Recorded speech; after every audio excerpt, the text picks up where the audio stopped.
You'll be surprised at how common are couples formed not with one, but two grandiose narcissists at the same time. Harry and Meghan are a good example for reasons that you're about to find out. Welcome back, my body language buddies. My name is Jesus Enrique Rosas. I'm the body language guy, and it would be great if you join us by just liking this video, subscribing, and hitting that bell. Let's get down to it. It will be hard to imagine how a relationship like this could work. We usually think that any narcissist needs an enabler, or at least someone that becomes a permanent source of supply, which is the narcissist's fuel. But two narcissists can become a couple, especially if they both are grandiose narcissists. In extremely simplistic terms, they become each other's enabler.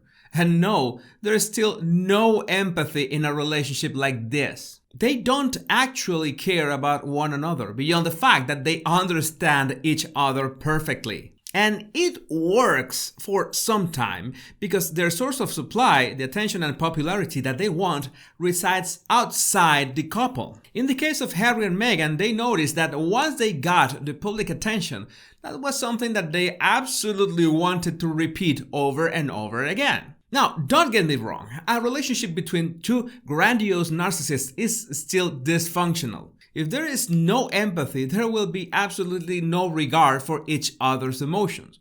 So fights can become really vicious, and I'm not talking about physical, but in a psychological way. As long as they realize that their public dynamic still brings the attention that they desperately crave, they will stay together. This is essentially a mutual exploitation, because the two narcissists will not trust each other. And if you are wondering, how can a couple like this have anything remotely related to intimacy without trust? Well, that's my question too. Harry and Meghan must have noticed that they could play many games with the media, and the Oprah interview is the perfect dynamic for two narcissists to combine their thirst for attention in the most pathetic way. Because they did not care if people were going to disprove what they said, and people did.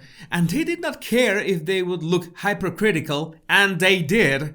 And they did not care if they would look entitled and absurd, as long as they could break the internet and get all the attention possible. There is a very good reason the Oprah interview was pulled off the internet, absolutely deleted into non-existence just 30 days after it was aired. And I had to make a special video about that reason. I know that I used to say that they had a toxic relationship, but I was wrong about the kind of toxic relationship. It's not that Meghan has been manipulating Harry or that Harry took advantage of Meghan. It's like both scenarios coexist because Harry wanted to leave his royal duties with a bang, and he got what he wanted. He just couldn't stand his brother William or his father or even Catherine. That's why he made that open, public attack. And Meghan wanted to be worldwide famous, and she got it. It's a symbiotic relationship that led to Megxit. And speaking of that, Megxit is the perfect example of how a narcissist treats a divorce. It is quite hard to divorce a narcissist because if you're still the main source of their narcissistic supply, then they would use every tactic in the book to reel you in again. But when divorce is inevitable, something switches inside them.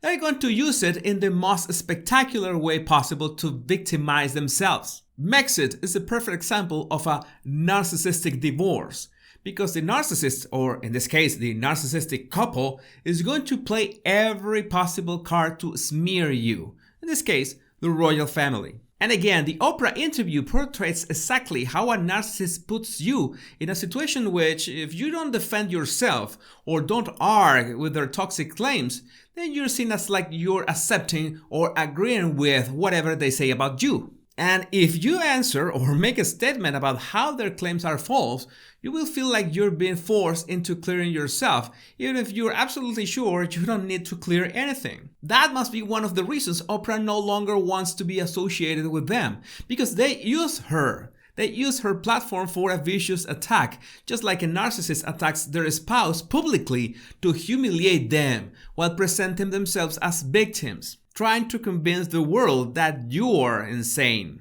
Now, I'm about to give you one of the most important tools that you must use if you find yourself entangled with a narcissist and you want to terminate the relationship. If you are divorcing a narcissist, you have to document every single thing, every single action, text message, phone call, event, because it will not only be helpful to present your case legally, but also because these toxic personalities will absolutely make you doubt your own memory with gaslighting. That's the big advantage Meghan and Harry had in this case. Recollections may vary is as far as the Queen would go. And that's why Catherine did not clear things up about who made who cry. That would be lowering yourself to the attacks of the narcissist. And that's what the narcissist wants. They want a knee-jerk reaction. They want you to lose your temper, especially if there is people around, if there is an audience. They want everyone to believe that you're the villain of the story, and they are really good at it, in fact. It's extremely important to document the whole process, up to the tiniest details, because that way you can backtrack and reference exact moments and interactions so you don't rely on your memory when defending yourself against their claims. And second, documenting the process is a form of self-therapy.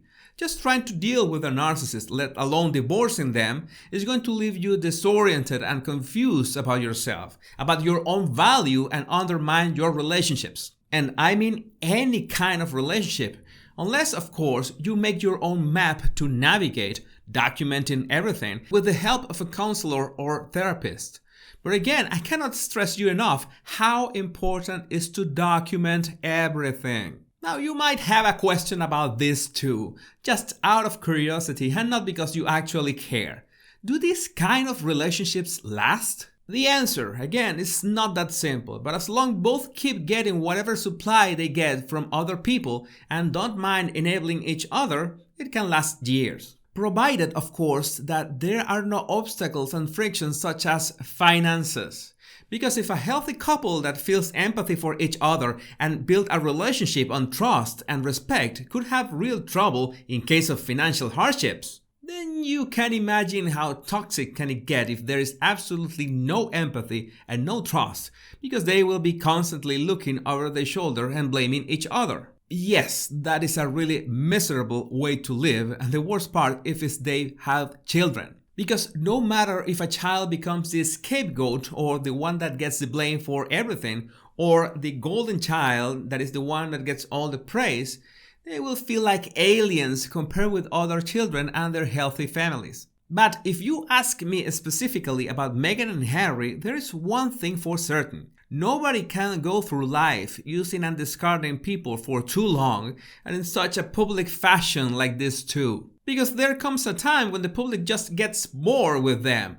And most probably they will not stop making headlines just for being related to the royal family. That is not something that will stop anytime soon. The question is, what will they get besides attention?